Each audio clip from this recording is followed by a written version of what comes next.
Hey Richie, how are you, man? How you doing, buddy? How you doing, man? Yeah, well, really excited to be honest. It's an honor to have this little chat with you. Yep. Sorry, man, it's a really bad line. Oh, Any okay. chance of repeating that?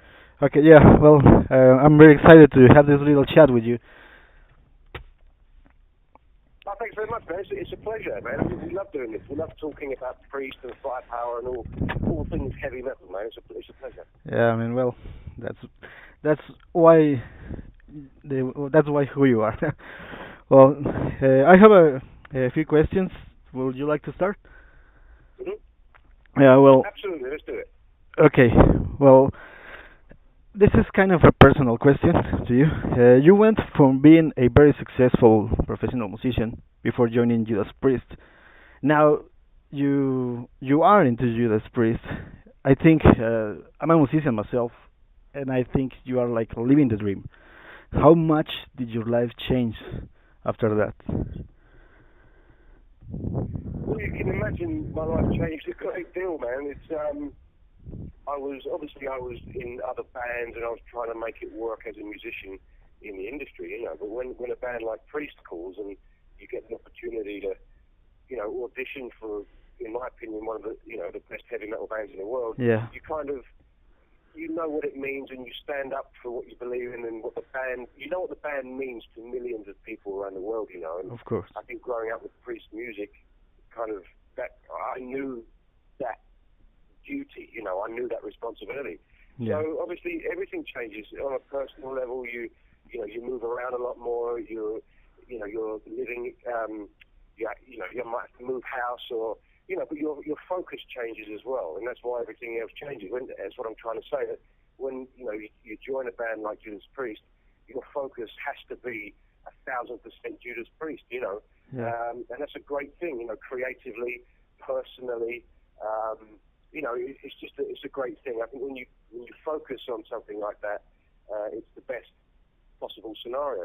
So we go around the world playing for beautiful fans in beautiful countries. We're playing beautiful songs, new songs, old songs, classic songs, and it's just we love doing it. And as I said, the focus is 1,000%. So your life changes around that. yeah. Well, I can only imagine, man. It has to be something very, very, very powerful for you. Well, now, in the other hand, Yeah, of course. Yeah, I mean, it's a positive change. It's a very positive change. You can imagine. I can only dream of right now. Well, now in the other hand, we have when a band member leaves. Now that Tipton left, the way he had to how to move on from that. Well, I've got to be clear. I mean, we've said this before, but Glenn has by no means left Judas Priest. He's Yeah, still in Priest. yeah, He's still going to be involved, and he's still going to be writing and creating with Priest. And he's going to be joining us on stage when he can, okay, to play a few songs now and then. He's going to crop up on various shows around the world if he's well enough. yeah, So, by no means is Glenn Tipton left Judas Priest.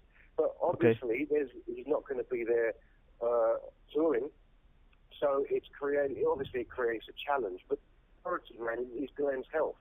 We don't want to see a brother struggling, whether he's playing music or not. The priority is Glenn's health and for Glenn to be comfortable. And, we've got to respect that. And he's a brother. We yeah, love him. And, we're going to support him 1,000%. And I mean, doing the Firepower tour, we've got a great record that Glenn was a part of. As I said, we've got some beautiful countries to visit with some great metal maniacs around the world. yeah, So, there are challenges, but it's the Judas Priest way to overcome those challenges, and it's the Glenn Tipton way, to yeah. overcome those challenges. And it's, you've got to, make Glenn proud and step up to those challenges and beat them, like he always has. So, they're challenges, but they're challenges that we can overcome. Yeah, well, that's a very good example for the upcoming band. Well, Mhm. so you arrived to Judas Priest, and your very first record with them got a very high approval. Even some media and fans said it was the best since Painkiller. Now that Firepower is coming, How do you think your hardcore fans will take it? You never know, man. you know, No. I mean, I think we're confident that the fans are going to love it. We love it.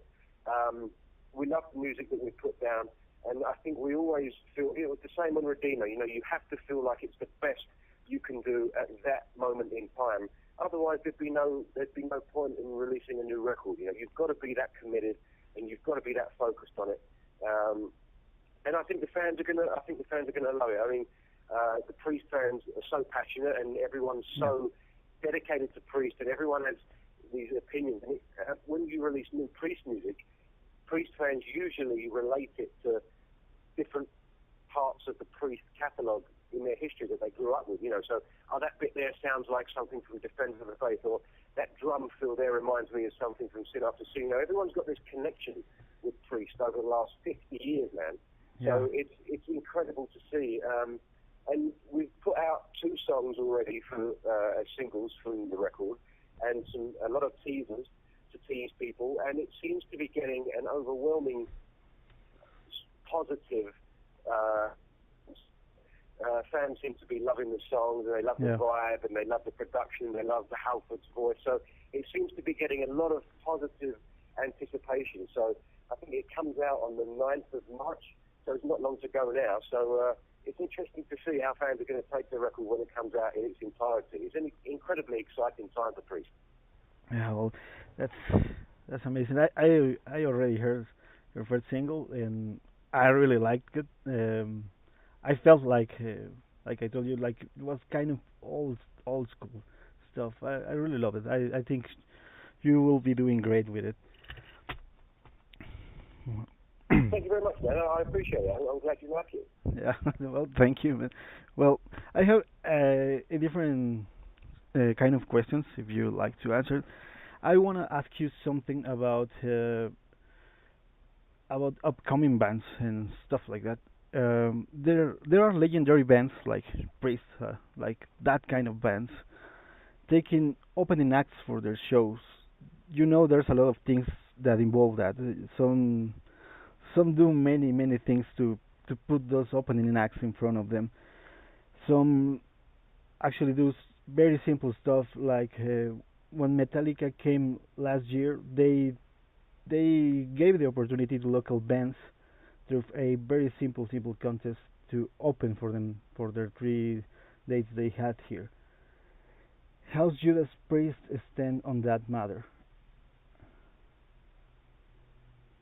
That's a very good question. I mean, it's always great to support new music because new music is the future. It's like Judas Priest is the parents, and they've given birth to all these heavy metal children and different heavy metal subgenres. There's power metal, there's thrash metal, there's speed metal, there's all these different types of metal. So, which bands like Priest and Sabbath gave birth to? So it's always important to nurture new bands, and it's really important. And I think that Metallica did a great job of that. That's the good thing about festivals. You get a lot of new talent, a lot of new bands, and you're exposed to bands that you wouldn't necessarily be exposed to. So it's exciting for us to do festivals and to see new bands and to see what everyone's digging and check out new bands ourselves. And that's always the way. I mean, we took a band in 2011, I think it was. We took a band out called Rival Sons, and at the time they were relatively, they weren't as well known, in the UK at least. But after that, they kind of gone on to major success. Yeah. So it's great to see bands do that and go on to great success, as I said. But it's we get asked a lot, who's going to be the next Judas Priest, who's going to be the next Black Sabbath, or who's going to be the next Motorhead, and obviously no one, I don't think there's ever going to be another Judas Priest. I don't think there's ever going to be another Black Sabbath. But there are going to be bands that embody that sense of creativity, and passion, and focus, and volume, and, and intensity, I think. There'll always be that in the future. And I think the great thing now, I know I've got friends of mine whose kids are, around 20 years old, and they're getting in bands, and they've got no illusions of making any money out of it. They just want to make music because they love it and they want to create. And that's how it was in the beginning, before it turned into the industry. And I think that's a healthy thing. Kids are making music because they love music, and that's where, that's where pioneering music comes from. That's where new music comes from. They're not doing it to get on the radio. They're not doing it to make money. They're doing it because they love it, and that's where new things come from. And so it's an exciting time for music and for heavy metal, I think. Yeah, well, I completely agree with you. I think that music has to be some sort of organic. You have to like it. You have to like what you write, what you play, and that's the only way to connect with people, to actually really connect with them. Absolutely. The thing is, in Priest, we all love what we do. And, the band has been around almost 50 years, and because of that, it's because of the fan base that they've been there for 50 years. So the band love Priest, they love Priest music as much as we do. So we just do Priest music. We don't have to kind of write for commercial radio. We don't have to write songs to be hits. You know what I mean? We just write pure Judas Priest style heavy metal, and that's what the fans love, and they've given Priest this wonderful life over 50 years. So it's a great position to be in. You can just create whatever you want to create, because that when it comes from the heart, it sounds like Judas Priest. It's organic, as you said, and that's what we've done for the last two records, at least, Redeemer Souls and Firepower. And you can hear that organic quality. You can hear that pureness, and more so, I think, in this record. I think you can definitely hear that in Firepower. Yeah, well, I completely agree, man. Well,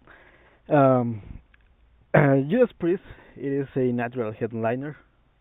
After so many years, how does it feel? Did you get used to it? How does it feel to come to a place like Mexico, where you have played on your own before, but now co-headline with likes like Ozzy Osbourne, the Scorpions, the Purple, and at the most important metal festival in Latin America, which is Corona Hell and Heaven? How do you react? Do you still get excited? Well, of course. It's always on many levels, man. It's exciting to play with Priest. It's exciting to play old songs with Priest, and exciting to play new songs. And then, of course, it's exciting to go to places like Mexico for the crazy metal fans down there, and then to go there with a festival of, as you said, Ozzy Osbourne, Judas Priest, Deep Purple, Scorpion. It's a huge celebration of heavy music, and and the fans, and we're all fans together. We're fans of Ozzy, we're fans of Scorpion, and the fans in the audience are fans of it together. We're all the same. We all connect to that music, and it's incredibly exciting. And it's important to note that all these bands they're classic bands, and they're still pushing forward with new music, either this year or recently. New music. They've still got creative statements to make, and they're still powerful bands that connect with so many people. I think it's a really valuable thing, and you've got to be excited about that. Especially in places like Mexico, it's going to be off the charts, man. It's going to be so good. Yeah, well, I think you have a very good point. I once again agree, because I think that classic bands coming with new music is like putting the example out there. We had our fans, our fan base, a very huge fan base, and we still want to achieve more, to connect with more people. I think some bands forget about that. They only play for a small group of fans. And well, I think you put it in a different way, but I completely agree, man. Well, I understand what you mean. Priest has always been about the fans, It's always been about that connection. Yeah. And we're all fans too, When we're in the dressing room, Rob Halford might have, we have some music on, and Rob Halford might put Ghost on the speakers, or Queen, or whatever it may be. We're fans of music, and we know what it means to be fans. Of And course. me especially, obviously I wasn't in Priest a few years ago, and now I'm on the inside, and I'm still a fan. So we know what it means. We know how important the fans are to the lifeblood of any band. You know what I mean? They're the ones that put you there. We can make our creative statement, and then it's out of our hands, And the fans have been loyal for almost 50 years, dude, and you can't ignore that. Yeah. I mean, when we released the last record, Redeemer of Souls, it reached number 6 in the Billboard Top 10, and that's not the rock chart or the metal chart. That's the mainstream music chart.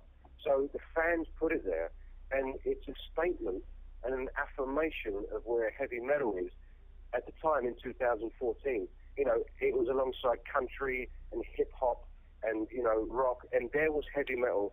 There was Judas Priest, slap bang in the middle of the top 10. So it's a great statement, and you can't ignore that. Fans put it there, and so it's a huge thank you to them. So that's how I think we still want to play for fans that haven't seen Priest. We want to turn fans on to Priest music that haven't seen Priest before, because we know what it's like to be a fan, and I think that's very important. Yeah. Well, Hi, I'm really sorry. Could we make the next question, the last one, please? okay. Last one, okay. Thank you. Okay. Well, I have a very special question. That's, well, if you want to answer, if not, we can change it. Back in Corona Hell and Heaven 2015, while a guy was interviewing Kiss, his interview got stopped by the band because this guy was wearing an Iron Maiden T-shirt, and they said to him that it was disrespectful to them, and they made him wait until they got a Kiss T-shirt for him to start the interview. How does? It's a really bad line. I'm sorry, man. Could you repeat that again? Okay. Just about hear you. Okay, I'm sorry. Well, back in Corona Hell and Heaven 2015, while a guy was interviewing Kiss, his interview got stopped by the band because this guy was wearing an Iron Maiden T-shirt, and the band said to him that it was disrespectful to them, and they made him wait until they got a Kiss T-shirt for him to start the interview. What do you think of that? What does a guy that plays in Judas Priest can think of that? I saw that story, and is that true? I mean, I thought that was just like a stunt that they set up. I didn't think that was genuine. I thought it was just a fun thing that they did. Okay. But I mean, I don't agree with it. I think you can wear whatever band you want shirt. Yeah. I mean, everyone loves Kiss, everyone loves Priest, and if someone turned up to a Priest gig in a Kiss shirt, it's like, yeah, man, we love Kiss too, or if it's a Maiden shirt, of course you're going to fly the flag for your band and your music, and I don't think there's anything wrong with that. I'm sure people turn up to Maiden shows in Priest shirts. Yeah, of course. The metal community is a big one, and it's a close one. But I think that Kiss thing, as far as I know, that was a joke. I don't think that was genuine. But, Okay. I could be wrong. Okay. Well, thank you very much, Richie. I really enjoy this little chat.